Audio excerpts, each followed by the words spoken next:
भगवत गीता का प्रयोजन मनुष्य को भौतिक संसार के अज्ञान से उबारना है। प्रत्येक व्यक्ति अनेक प्रकार की कठिनाइयों में फंसा रहता है। जिस प्रकार अर्जुन भी कुरुक्षेत्र में युद्ध करने के लिए कठिनाई में था। अर्जुन ने श्री कृष्ण की शरण ग्रहण कर ली। फलस्वरूप इस भगवत गीता का प्रवचन हुआ। न केवल अर्जुन वरन हम में से प्रत्येक व्यक्ति इस भौतिक संसार के कारण चिंताओं से पूर्ण है। हमारा अस्तित्व ही अनस्तित्व के परिवेश में है। वस्तुतः हमें अनस्तित्व से भयभीत नहीं होना चाहिए। हमारा अस्तित्व सनातन है, लेकिन हम किसी न किसी कारण से असत में डाल दिए गए हैं। असत का अर्थ है जिसका अस्तित्व नहीं है।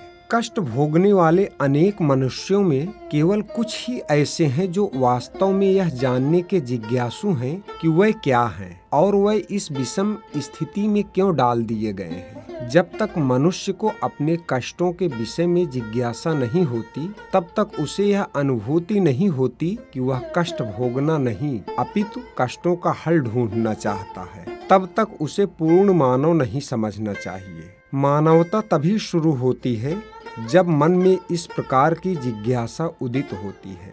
ब्रह्म सूत्र में इस जिज्ञासा को ब्रह्म जिज्ञासा कहा गया है। अथातो ब्रह्म जिज्ञासा।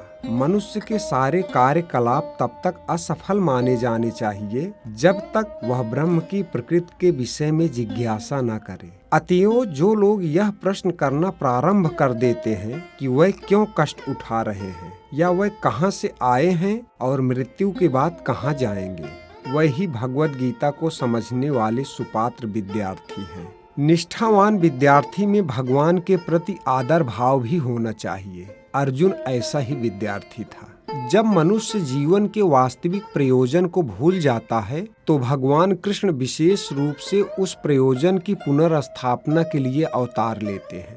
तब भी असंख्य जागृत लोगों में से कोई एक होता है जो वास्तव में अपनी स्थिति को जान पाता है, और यह भगवत गीता उसी के लिए कही गई है। वस्तुतः हम सभी अविद्या रूपी बाघिन के द्वारा ग्रसित हैं, लेकिन भगवान जीवों पर विशेषतया मनुष्यों पर कृपालु हैं। इसी उद्देश्य से उन्हें अपने मित्र अर्जुन को अपना शिष्य बनाकर भगवत गीता का प्रवचन किया। भगवान कृष्ण का पार्षद होने के कारण अर्जुन समस्त अज्ञान से मुक्त था, लेकिन कुरुक्षेत्र के युद्ध स्थल में वह अज्ञानी बनकर भगवान कृष्ण से जीवन की समस्याओं के विषय में प्रश्न करने लगा, जिससे भगवान उसकी व्याख्या भावी पीढ़ियों के मनुष्य के लाभ के लिए कर दें और जीवन की योजना बना दें।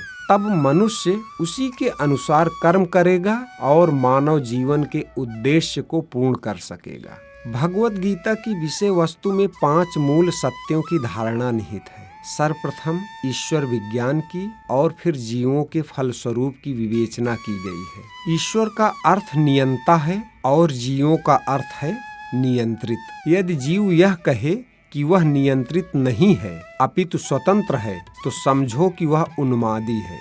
जीव सभी प्रकार से कम बद्ध जीवन में तो नियंत्रित है ही। अतएव भगवत गीता की विषय वस्तु ईश्वर तथा जीव से संबंधित है। इसमें प्रकृति काल तथा कर्म की भी व्याख्या है। यह दृश्य जगत विभिन्न कार्यकलापों से ओतप्रोत है। सारे जीव भिन्न भिन्न कार्यों में लगे हुए हैं। भगवत गीता से हमें इतना अवश्य सीख लेना चाहिए कि ईश्वर क्या है, जीव क्या है, प्रकृति क्या है, दृश्य जगत क्या है, यह काल द्वारा किस प्रकार नियंत्रित किया जाता है और जीवों के कार्यकलाप क्या हैं। भगवत गीता के इन 5 मूलभूत विषयों में से इसकी स्थापना की गई है कि भगवान अथवा कृष्ण अथवा ब्रह्म या परमात्मा, आप जो चाहे कह लें, सबसे श्रेष्ठ हैं। जीव गुण में परम नियंता के ही समान है। भगवान भौतिक प्रकृति के समस्त कार्यों के ऊपर नियंत्रण रखते हैं। भौतिक प्रकृति स्वतंत्र नहीं है, वह परमेश्वर की अध्यक्षता में कार्य करती है। जैसा कि भगवान कृष्ण कहते हैं, मध्यात्थ क्षेण प्रकृति सूयते सचराचरम। भौतिक प्रकृति मेरी अध्यक्षता में कार्य करती है। जब हम दृश्य जगत में विचित्र विचित्र बातें घटते देखते हैं तो हमें यह जानना चाहिए कि इस जगत के पीछे नियंता का हाथ है। बिना नियंत्रण के कुछ भी हो पाना संभव नहीं। नियंता को ना मानना बचपना होगा। उदाहरण, एक बालक सोच सकता है कि स्वचालित यान विचित्र होता है क्योंकि वह बिना घोड़े के या खींचने वाले पशु से चलता है, किंतु अभिज्ञ व्यक्ति तो स्वचालित यान की अभियांत्रिक कुशलता से परिचित होता है। वह सदैव जानता है कि इस यंत्र के पीछे एक व्यक्ति, एक चालक होता है। इसी प्रकार परमेश्वर वह बालक है जिसके निर्देशन में प्रत्येक व्यक्ति कर्म कर रहा है। भगवान ने जीवों को अपने अंश रूप में स्वीकार कर लिया है। सोने का एक कण भी सोना होता है, समुद्र के जल की बूंद भी खारी होती है। इसी प्रकार हम जीव भी परम नियंता ईश्वर या भगवान कृष्ण के अंश होने के कारण सूक्ष्म मात्रा में परमेश्वर के सभी गुणों से युक्त होते हैं। क्योंकि हम सूक्ष्म ईश्वर अधीन ईश्वर हैं, हम प्रकृति पर नियंत्रण करने का प्रयास कर रहे हैं और इस समय हम अंतरिक्ष या ग्रहों को वश में करना चाहते हैं। और हम में नियंत्रण रखने की यह प्रवृत्ति इसलिए है क्योंकि यह कृष्ण में भी है। यद्यपि हम में प्रकृति पर प्रभुत्व जमाने की प्रवृत्ति होती है, लेकिन हमें यह जानना चाहिए कि हम परम नियंता नहीं हैं। इसकी व्याख्या भगवद गीता में की गई है। अब भौतिक प्रकृति क्या है? प्रकृति 3 गुणों से निर्मित है, सतोगुण, रजोगुण तथा तमोगुण। इन गुणों के ऊपर नित्य काल है। इन गुणों तथा नित्य काल के संयोग से अनेक कार्यकलाप होते हैं जो कर्म कहलाते हैं।